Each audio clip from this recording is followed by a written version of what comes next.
na mga Hudyo, na mga Kristiyano, sabi ganun, kung gusto ninyong kayo ay maligtas, kinakailangan kayo ay sumunod, okay, sa kautusan ng mga Hudyo, yung Mosaic Law.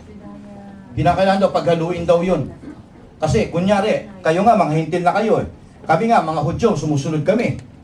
Kung gusto niyo maligtas, kinakailangan sumunod kayo sa patakaran namin at ng relihiyon namin bilang isang isang Hebreo, kung gusto niyo maligtas. Nagalit nga si Paul, sabi niya gano'n, hindi ganyan. Dahil hindi tayo maliligtas sa ating relihiyon. Ito po sabi ni Paul, okay, sa Philippians chapter 3, ito po yung ating ngayong teksto. We're going to read verse 4 hanggang 9. Sabi po ni Paul dito ganito, "Though I myself have reason to such confidence, if anyone else think he has reason to put confidence in his flesh, I have more. Circumcised in the 8th day of the people of Israel, of the tribe of Benjamin, a Hebrew of Hebrews, in regards to the law, a Pharisee, as for zeal, persecuting the church, as for the legalistic righteousness, faultless. For whatever was to my profit, I now consider loss for the sake of Christ."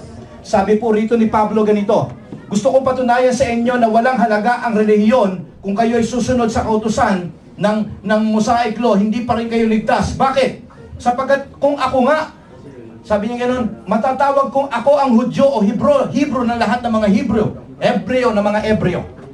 Ako nga, sabi niya gano'n, pagdating sa kautusan, hindi lang ako basta tagasunod, ako'y isang Pariseo. Ibig sabihin, matalino sa salita ng Diyos.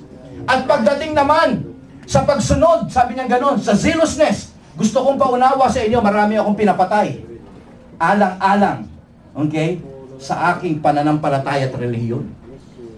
At pagdating naman, sabi niya gano'n, sa legalistic righteousness, okay, masasabi kong ako ay faultless. Kumbaga sa balat, flawless. Okay? Walang mancha sa katang flawless. Okay? Sabi niya gano'n, faultless.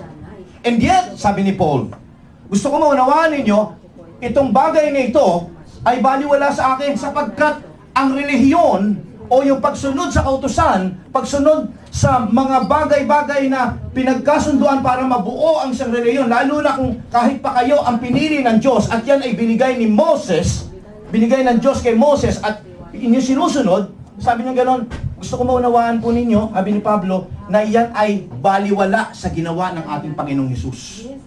Tingnan po ninyo sa verse 7. "For whatever," tingnan po niya, "whatever was to profit, I now consider it loss."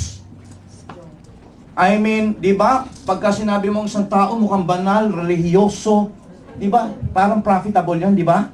Inaano mo talaga yung mga tao mo, talagang mga wow, ibang klase yan. Pero sabi niya gano'n, ano man yung pagiging Pariseo ko, pagiging masipag ko sa aking relihiyon, sa aking paniniwala o sa aking pananampalataya, today, sabi niya gano'n, binibigyan ko ng tuldok at binibigyan ko ng conclusion na lahat ng mga bagay nito ay baliwala.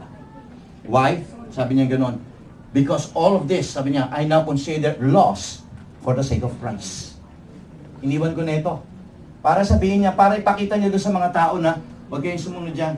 Hindi yan yung patakaran ng relihiyon ninyo ang dapat nyo sundin. Kung hindi, si Kristo ang dapat nyo sundin.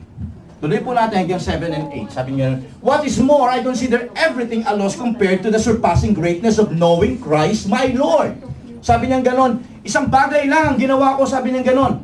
Sabi niya ganon, I consider everything loss compared to what? To surpassing greatness of knowing Christ. Listen, sabi niya ganon, lahat ng mga bagay na magaganda sa mata ng tao at sa mata ko noon, ngayon ay binaliwala ko na, I consider it loss.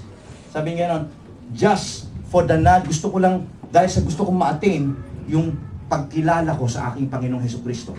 Tuloy po natin. I consider them rubbish. Actually, in the real Greek sense of words, ang ibig sabihin nito, I consider it garbage. Gomi. Okay? Ano pa ginagawa niyo sa gomi? Inilalagay niyo ba, dinidisplay niyo ba yan sa ibabaw ng television? Hindi, di po ba? Anong ginagawa yun? Tinatapon mo agad-agad yan. Dahil lalo na ngayon tag-init, mangangamuya. Lalo na pagka namagomi, di ba?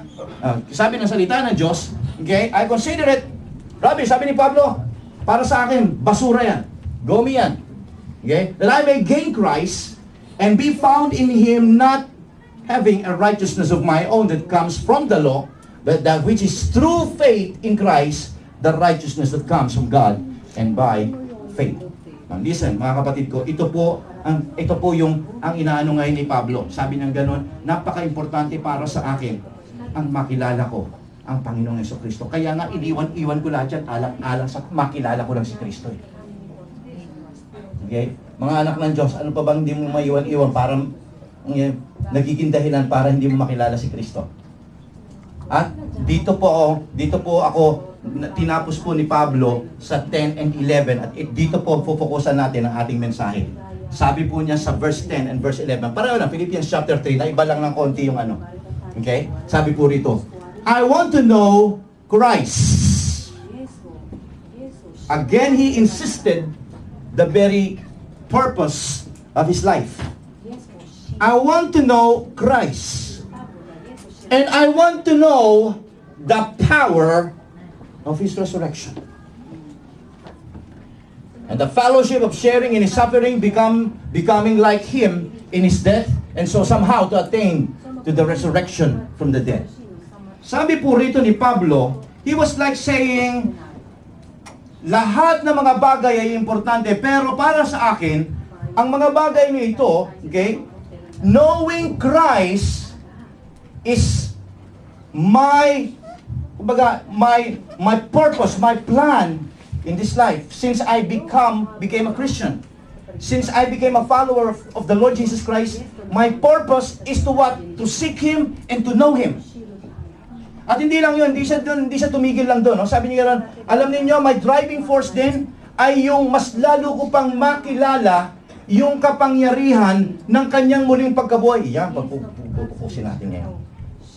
Bakit gano'n na lang ang pagnanasa ni Pablo na malaman niya ang kapangyarihan ng muling pagkabuhay ng ating Panginoon, the power of His resurrection? Sapagkat naniniwala ako mamaya, pagkatapos ng mensaheng ito, marami sa atin ang matcha-challenge. Marami sa atin ang mabubuksan ang mga puso at kaisipan. Sapagkat ibang klase pala ang bagay na meron ka sa Kanya. Gusto ko makita natin dito, mga anak ng Diyos. Ito pong dahilan kung bakit sa maraming mga apostol ng ating Panginoong Hesus, si Pablo po, mga kapatid, hindi po siya direktang disipulo ng ating Panginoong Hesukristo. And yet makikita po natin sa New Testament, siya ang gumawa ng pinakamaraming aklat sa Bagong Tipan. At makikita po ninyo, mga kapatid ko, kung merong mahirap na gawaing iniatang sa ang Panginoong Hesus doon sa lahat ng mga apostol niya, kay Pablo. Alam niyo kung bakit? Sapagkat siya ang ginawang apostol para sa mga hintil. Ang hirap. Mas madali-dali pa kung kapwa mo mga Hudyo. Mas madali-dali pa yun. Pero yung ikaw ang gawing apostol para sa mga hintil, mga pagano, napakahirap po nito, mga kapatid ko. And yet, maintindihan natin dito. Sabi ni, itong naging susi ni Pablo, it is because I want to know Christ and the power of His resurrection. And I do believe na-attain po ito ni Pablo kung bakit siya naging matatag hanggang sa huling hininga ng kanyang buhay. Andiyan na po ba kayo? Okay? Purihin po ang Diyos. Knowing Christ. Gusto ko po malaman natin dito, mga kapatid ko, pagka sinabi mong knowing Christ, pinapakita lamang dito na tayo